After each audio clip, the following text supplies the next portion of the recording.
What's going on, everybody? Welcome to the channel. This is your boy Yarn Craig, where I cover everything from NBA, WNBA basketball in between, guys. So please go ahead and like and subscribe. I know I've kind of been on the binge of doing WNBA stuff, but I have been watching the NBA playoffs, and I just kind of want to, speak on uh, a particular subject with the Memphis Grizzlies. And I saw an interesting question on social media the other day, and someone was asking, could the Memphis Grizzlies have won it all this year if Ja Morant was healthy? And Ja Morant responded, I think, with the 100 emoji. And I just kind of wanted to drop my 2 cents on it.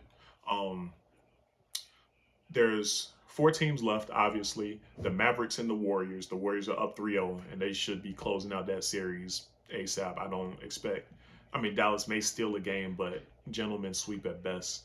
And on the other side of the bracket, we got the Miami Heat and the Boston Celtics in this kind of weird enigma of a series where it's just like blowout, blowout, blowout, blowout. The series is split 2-2. It's a little brutal to watch right now, but if you're a basketball head, there's always something to take away while you're watching. But the Memphis Grizzlies, when I watched them play against the Golden State Warriors, they they really, when they were all together, all healthy, they really gave Golden State all they could handle. I think their youth, their energy, their athleticism gave Golden State's fits. And with their team being so much significantly younger and quicker, Golden State, even though they're a perimeter oriented team, they don't have that type of athleticism that Memphis has. But I think the know-how of the Golden State Warriors is what ultimately gave them the edge in the series, with or without Ja Morant. So I guess I'm kind of getting into answering my question pretty early. Do I think that the Memphis Grizzlies would have beat the Golden State Warriors if Ja Morant was healthy? I'm going to still say no. I do think that this series may have potentially went 7 games. And the, the Memphis Grizzlies did impress me because they were even able to steal a game with Steph Curry out. And another game that they did lose, they still could have won with Ja Morant out.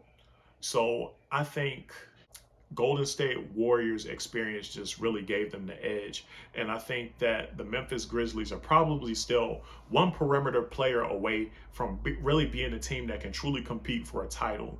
I do think that Dylan Brooks, and I do think that um what's the other guy's name? Dylan Brooks and Devin and Bain.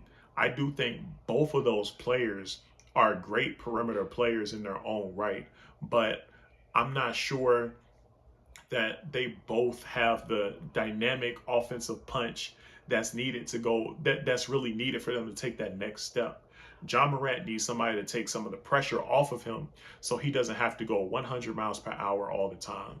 Don't get me wrong, he pretty much, I think he averaged about 37 or 38 points per game against the Warriors in these playoffs. The Warriors could not contain him for nothing.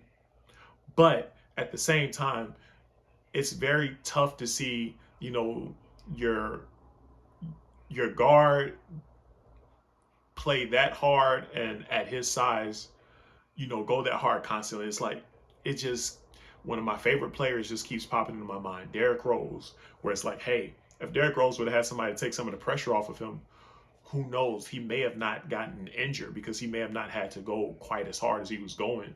But he didn't have anybody to take some of that, pressure off of him. But the Grizzlies kind of suffer the same fate. They need somebody else to take the pressure off of Ja Morant so he does not have to play at that, at that tough breakneck speed all the time. So I do think until they can get that other player, I do think that they do have a bit of a ceiling with as far as they can go. So I'm going to say no. Honestly, I'm not really sure that the Grizzlies could beat the Mavericks. And it's not, again, not really due to anything with Ja Morant or them not even being able to, score enough points. But I just personally think that Luka Doncic is probably on another level than I don't want to say the blasphemous thought. It's probably going to sound blasphemous to a lot of people, but he's probably the best player left in these playoffs right now, even though they're about to get eliminated. And he's debatably. I'm not even gonna let this come out my mouth. He may debatably already be the best player in the NBA right now, debatably. But I'm not gonna come down on that yet. But it's definitely debatable. He's right there. He's right there. But I don't think the Grizzlies could have overcame him. As good as they are, and I think the Grizzlies play a solid brand of energy basketball. Luka Doncic is just smart enough to where he could have picked them apart. There's nobody, there's nobody on that team that can come close to guarding him. Golden State, I think, has the savvy to deal with him, which is why they're beating the Mavericks like they are. And I think the Grizzlies, they have the athleticism to give Luka some, maybe a problem here or there, but Luka just he's so basketball savvy that he's gonna break down their defense and find the open shooters and get to the basket at will. Um, so I don't think the Grizzlies could have beat the Warriors or the Mavericks per se. Even though I think the Grizzlies had a better overall team than the Mavericks, I don't think they would win in the series just because I think Luka would be too much.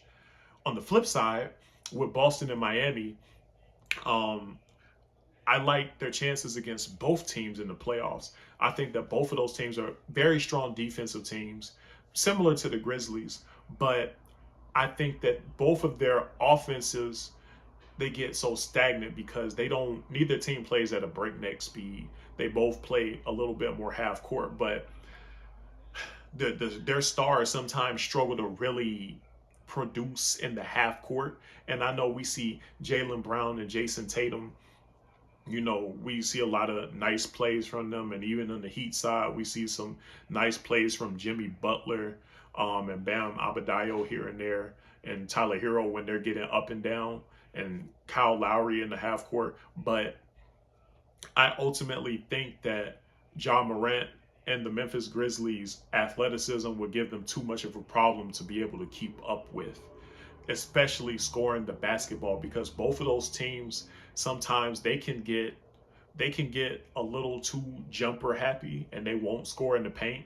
And I think that the Memphis Grizzlies will get to the paint. They got players that get to the point, particularly Ja Morant. There's nobody that's going to be able to guard him on either of those teams.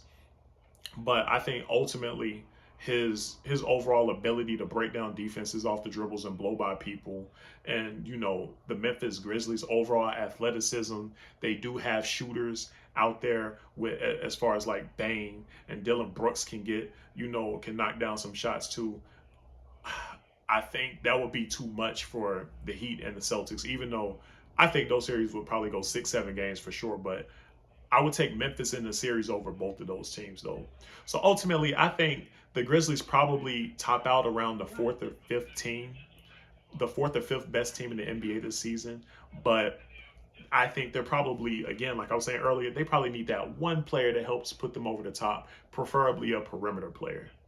But that's my video, guys. I'm not going to drag it out any longer. I just wanted to hop in there and give my 2 cents on what I think the Memphis Grizzlies could have not. I don't think. No, no. I don't think they would have beat the Warriors or the Mavs, guys. But that's my video, guys. Peace.